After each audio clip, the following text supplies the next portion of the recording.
जिस उम्र में बच्चे खिलौनों से खेलते हैं, अगर उस उम्र के बच्चे हाथ में हथियार थाम ले तो आप क्या कहेंगे। ऐसा ही एक रोचक मामला बुंडू से सामने आया, जिसे सुनकर आप भी हैरान हो जाएंगे। एक बच्चा कैसे नक्सलियों की गैंग में शामिल हो गया और उसने कलम के बजाय बंदूक को चुन लिया। देखिए इस पूरी रिपोर्ट में। सुरेश सिंह को पढ़ने निकले की उम्र में नक्सली जबरन अपने साथ ले गए और बंदूक थमा दिया। इलाका कुंदन पहान का था, इसी वजह से बच्चे के माता पिता कुछ नहीं कर सके। बात सन 1998-97 की है, जब बुंडू थाना क्षेत्र के रहने वाले 6 वर्ष के सुरेश सिंह मुंडा माओवादी दस्ते में शामिल हो गया। 6 साल की उम्र में बच्चे स्कूल जाना शुरू करते हैं, लेकिन सुरेश 6 साल की उम्र में हाथ में कलम की बजाय बंदूक को थाम लिया। वो भी राज्य के कुख्यात नक्सली कुंदन पहान दस्ते में शामिल हो गया। यह वही कुंदन पहान है जो 5 करोड़ रुपए से लदे कैश वैन को लेकर फरार हो गया था। इसके अलावा कुंदन पहान पर बुंडू डीएसपी और तमाड़ विधायक की हत्या समेत सैकड़ों हत्या और उग्रवादी घटना को अंजाम देने का आरोप है। नक्सली संगठन में शामिल होने के बाद सुरेश सिंह मुंडा को 1998 में बुंडू चांडिल जोन में जन्मलेशिया विंग में शामिल कर उसे पुलिस की गतिविधि पर नजर रखने का काम कुंदन पहान ने सौंपा और 6 वर्ष तक कुंदन पहान के दस्ते में ही शामिल रहा। लेकिन जब किशोर हो गया और उसकी उम्र 12 वर्ष हो गई, तब 2002 में एरिया कमांडर का दायित्व सौंप दिया गया।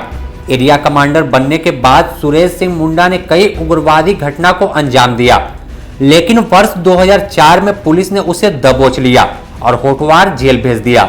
6 वर्ष बाद जेल में रहने के बाद 2010 में सुरेश सिंह जेल से छूटा, लेकिन जेल से छूटने के बाद फिर से एक बार सुरेश सिंह मुंडा ने नक्सलवाद की ओर अपना रुख किया और उसने मुलाकात नकुल यादव और चश्मा से की।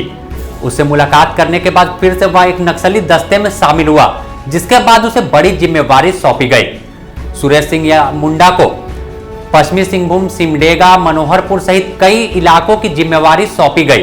2011 में पोड़ाहाट, आनंदपुर, मनोहरपुर, सिमडेगा और पश्चिमी सिंहभूम की जिम्मेवारी के बाद फिर उसे 2012 में कुंदन पहान ने सुरेश सिंह मुंडा को पोड़ाहाट का सब जोनल कमांडर बनाया और एसएलआर राइफल सौंप दिया। वर्ष 2012 से 2015 तक सुरेश सिंह मुंडा के दस्ते ने पोड़ाहाट इलाके में दहशत बनाकर रखा।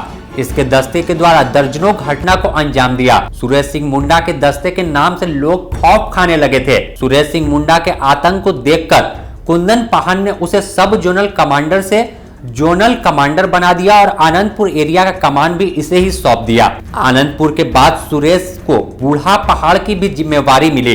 केंद्रीय कमेटी सदस्य सुधाकरण प्लेनम मीटिंग में आनंदपुर आया हुआ था, जिसके बाद सुरेश के कारनामों को देखकर उसे अपने साथ बूढ़ा पहाड़ ले गया। बूढ़ा पहाड़ और गुमला इलाके में 7 वर्षों तक सुरेश रहा और दर्जनों आपराधिक और उग्रवादी घटना को अंजाम दिया। लेकिन जब उसकी मां का देहांत हुआ तो नक्सली संगठन के वरीय नेताओं ने उसे उसके मां के दाह संस्कार में शामिल होने की इजाजत नहीं दी।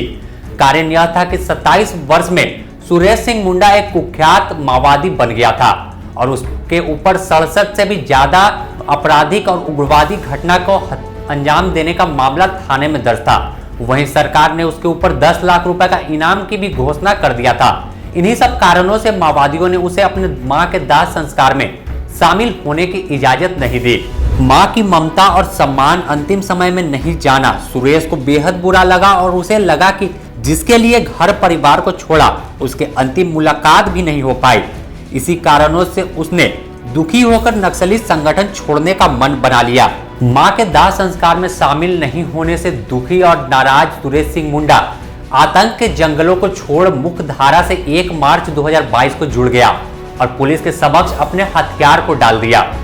कारण यह था कि जिसके लिए घर परिवार को छोड़कर वह जंगलों में रह रहा था, उन्हीं की इजाजत नहीं मिली कि वह अपने मां के दाह संस्कार में भी शामिल हो सके।